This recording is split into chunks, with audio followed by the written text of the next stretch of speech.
नमस्कार दोस्तों, story by RN के में आप सभी का स्वागत है। आइए शुरू करते हैं आज की कहानी। सविता जी अपने बेटे से इलाज के लिए मदद मांगने गई थी, लेकिन बेटे ने उसे सिर्फ इंस्टेंट नूडल्स मैगी का एक पैकेट दिया। पर जब उसने घर जाकर पैकेट खोला तो उसमें कुछ ऐसा था जिसकी उसने कभी कल्पना भी नहीं की थी। उत्तर प्रदेश के एक ग्रामीण इलाके में वह एक बरसाती दोपहर थी। हल्की लेकिन लगातार बारिश कच्ची सड़कों को कीचड़ से भर रही थी। 70 वर्ष की सविता देवी झुकी हुई कमर और हाथ में लकड़ी की छड़ी लिए फिसलन भरी बजरी पर मुश्किल से कदम बढ़ा रही थी। कंधे पर लटकी पुराने कपड़े की थैली में उनकी मेडिकल रिपोर्ट्स और कुछ ही सिक्के थे, बस नमक रोटी भर के। इस उम्र में हर कदम दर्द से भरा था, फिर भी उस दिन उन्होंने सारी हिम्मत जुटाई थी अपने इकलौते बेटे आरव से मिलने के लिए, जिसे उन्होंने पूरी जिंदगी प्यार और त्याग से पाला था। डॉक्टर ने साफ कहा था कि उन्हें दिल की सर्जरी तुरंत करवानी होगी। एक गरीब विधवा के लिए यह खर्च असंभव था। उनके पास और कोई सहारा नहीं था। दूसरी ओर आरव अब दिल्ली में एक सफल हार्डवेयर और बिल्डिंग मटेरियल की दुकान चलाता था। बड़ा मकान, गेट के सामने खड़ी चमचमाती कार, सब कुछ था। सविता देवी को भरोसा था कि चाहे बेटा कितना ही व्यस्त क्यों न हो, इस मुश्किल घड़ी में वह अपनी माँ को अकेला नहीं छोड़ेगा। उन्हें अपनी दी गई परवरिश पर पूरा भरोसा था। आखिर आरव ही उनका इकलौता बेटा था, जिसे उन्होंने बड़ी मुश्किलों से पाला पोसा था। दरअसल आरव सविता देवी और उनके पति रामचंद्र जी की इकलौती संतान है, जो उनकी शादी के 8 साल बाद प्राप्त हुई थी। दोनों दंपति ने संतान प्राप्ति के लिए बहुत जतन किए थे। हर मंदिर, हर गुरुद्वारे, हर एक जगह उन्होंने माथा टेका। हर वो एक चीज की जो उन्हें आस दिलाती थी कि ऐसा करने से उन्हें जल्दी संतान प्राप्ति होगी। फिर वो एक दिन आ ही गया जिसने उन दोनों की जिंदगी में नई आस, ढेर सारी खुशियां भर दी। रामचंद्र जी एक छोटी सी दुकान चलाते थे, जिसमें उन्होंने रोजमर्रा में प्रयोग आने वाले सामानों को बेचा करते थे। उसी दुकान से वह घर चलाते थे और आरव की पढ़ाई लिखाई का खर्चा उठाते थे। अपनी जरूरतों को त्याग कर दोनों पति पत्नी ने अपने बेटे को खूब पढ़ाया और इस काबिल बनाया कि आज वो एक बड़े पैसे वाला व्यवसायी बन पाया। आगे की पढ़ाई के लिए उन्होंने अपने बेटे को बड़े शहर भेजा, जहां उसने मन लगाकर पढ़ाई की और अपने माता पिता के सपने को भी पूरा कर पाया। कॉलेज में पढ़ते समय आरव की भेंट नेहा नाम की लड़की से हुई। वो दोनों साथ ही में कॉलेज में एडमिशन लेकर एक ही क्लास में पढ़ रहे थे। साथ रहते रहते उनकी आपस में गहरी दोस्ती हुई, जो बाद में जाकर प्यार में बदल गई। आरव ने जब यह बात अपने माता पिता को बताई तो वो भी खुशी खुशी उन दोनों के रिश्ते के लिए मान गए। फिर दोनों परिवार वालों की मौजूदगी में आरव और नेहा की शादी की गई। इसी बीच आरव की नौकरी में पदोन्नति हो गई। अब उसने खुद का व्यवसाय भी शुरू कर लिया। आरव अपनी पत्नी के साथ शहर में ही रहता था और उसके बूढ़े माँ बाप गांव में रहते थे।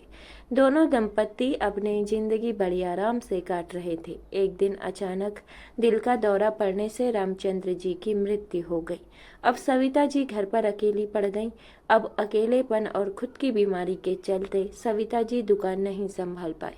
आरव ने भी उन्हें काम करने से मना कर दिया। वो हर महीने उन्हें खर्च के लिए कुछ पैसे भेज दिया करता था, लेकिन आरव की पत्नी नेहा को यह बात पसंद नहीं थी। वो अक्सर इस बात के लिए आरव से लड़ती रहती थी, लेकिन आरव नेहा से छुपकर अपनी माँ की मदद कर दिया करता। दरअसल नेहा एक शहरी लड़की थी, उसका मायका भी वहीं आसपास ही था। इसी कारण वो अपनी सास को भी अपने पास नहीं रखती थी। उसका मानना था कि गांव के लोग गंदे और गरीब होते हैं। वो अक्सर अपनी सास का मजाक उड़ाया करती थी। वो अपने सास ससुर के मरने पर भी गांव नहीं गई थी। सविता जी को ये बात अच्छे से पता थी कि बहू उन्हें पसंद नहीं करती है। इसी कारण वो अपने बेटे के लाख कहने पर भी वो उनके साथ रहने नहीं गई। उनका मानना था कि उनकी वजह से उनके बेटे का घर खराब ना हो जाए। बस इसी वजह से वो अकेले रहने पर मजबूर हो गई। लेकिन बुढ़ापा हर किसी को कमजोर बना ही देता है। सविता जी भी बुढ़ापे के उसी दौर पर खड़ी थी। मन में अनेक सवाल थे, फिर भी हिम्मत करके वो अपने बेटे के घर आई। घर पहुंचकर वे ऊंचे लोहे के गेट के सामने रुकी और घंटी बजाई। Tin tin. कुछ पलों के बाद दरवाजा खुला। सामने आरव की पत्नी नेहा खड़ी थी। युवा, सजी संवरी, लेकिन नजर ठंडी और अधीर। आपको क्या चाहिए? उसने बुजुर्ग और घिसे कपड़ों को देखते हुए पूछा। सविता देवी ने जबरन मुस्कान ओढ़ ली। मैं अपने बेटे से मिलने आई हूँ। आरव से जरा बात करनी थी। नेहा ने कोई जवाब नहीं दिया। वह अंदर मुड़ गई। थोड़ी देर बाद आरव बाहर आया, हाथ में मोबाइल, कपड़े, ऐसे जैसे किसी जरूरी मीटिंग के लिए निकलने वाला हो। माँ, आप यहाँ क्यों आई?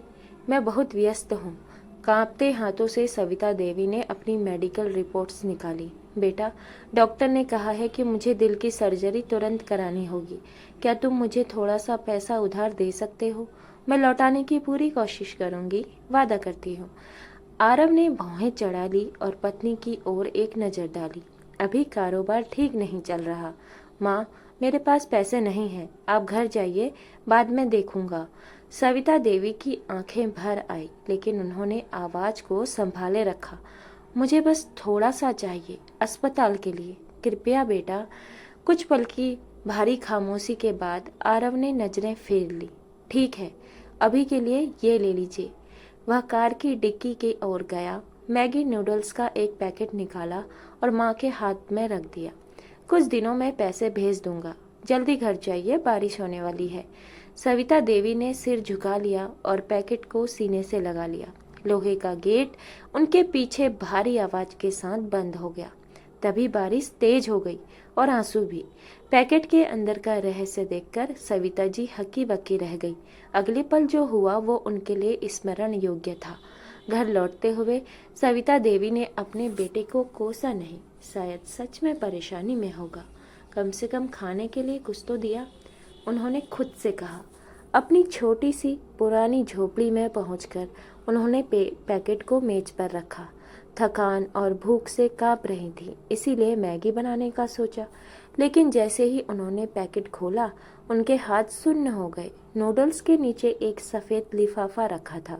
दिल जोर जोर से धड़कने लगा। कांपती उंगलियों से उन्होंने लिफाफा खोला। अंदर नए नोटों में 1 लाख रुपए रखे थे और एक जल्दबाजी में लिखी चिट्ठी। माँ, मुझे माफ़ करना कि मैंने झूठ बोला। मैं नहीं चाहता था कि नेहा को पता चले। मुझे डर था कि वह सोचेगी मैं अपने परिवार का पक्ष ले रहा हूँ। यह पैसे अपनी सर्जरी के लिए इस्तेमाल करना। मैं आपसे शब्दों से ज़्यादा प्यार करता हूँ। आपका बेटा आरव। सविता देवी के पैर जवाब दे गए। वे कुर्सी पर बैठ गए। आंसू कागज पर गिर रहे थे। ये आंसू सिर्फ दुख के नहीं थे, बल्कि राहत, प्रेम और समझ के थे। उनके बेटे ने उन्हें ठुकराया नहीं था, वो सिर्फ डर गया था। अगली सुबह वे अस्पताल पहुंची और पैसे जमा किए। सर्जरी सफल रही। होश आने पर कमजोर लेकिन जिंदा, उन्होंने अपने बिस्तर के पास आरव को बैठा देखा, आंखें लाल, चेहरा थका हुआ। माँ, मुझे बहुत अफसोस है।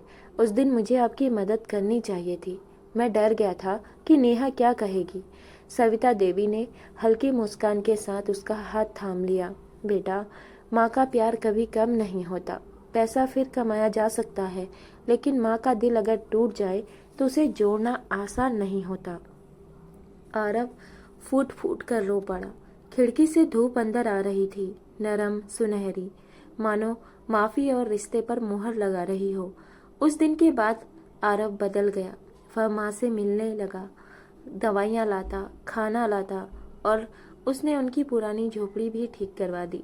धीरे धीरे नेहा भी उस खामोश रिश्ते को समझने लगी, और जो माँ और बेटे को जोड़ता है।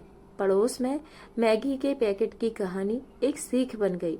सविता देवी के लिए असली तोहफा पैसा नहीं था, बल्कि यह जानना था कि डर और अहंकार के पीछे भी उनके बेटे का प्यार जिंदा था।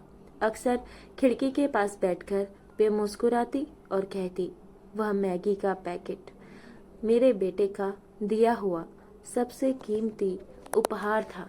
क्योंकि कितनी भी कामयाबी मिल जाए, हमें कभी उन्हें भूलना नहीं चाहिए जिन्होंने हमें जीवन दिया। कभी कभी एक छोटा सा इशारा पूरे दिल को ठीक कर देता है। आखिर में सब अच्छा हो गया। तो दोस्तों, ये थी आज की कहानी। आपको कैसी लगी आप कमेंट करके जरूर से बताइएगा। मिलते हैं अगली कहानी में।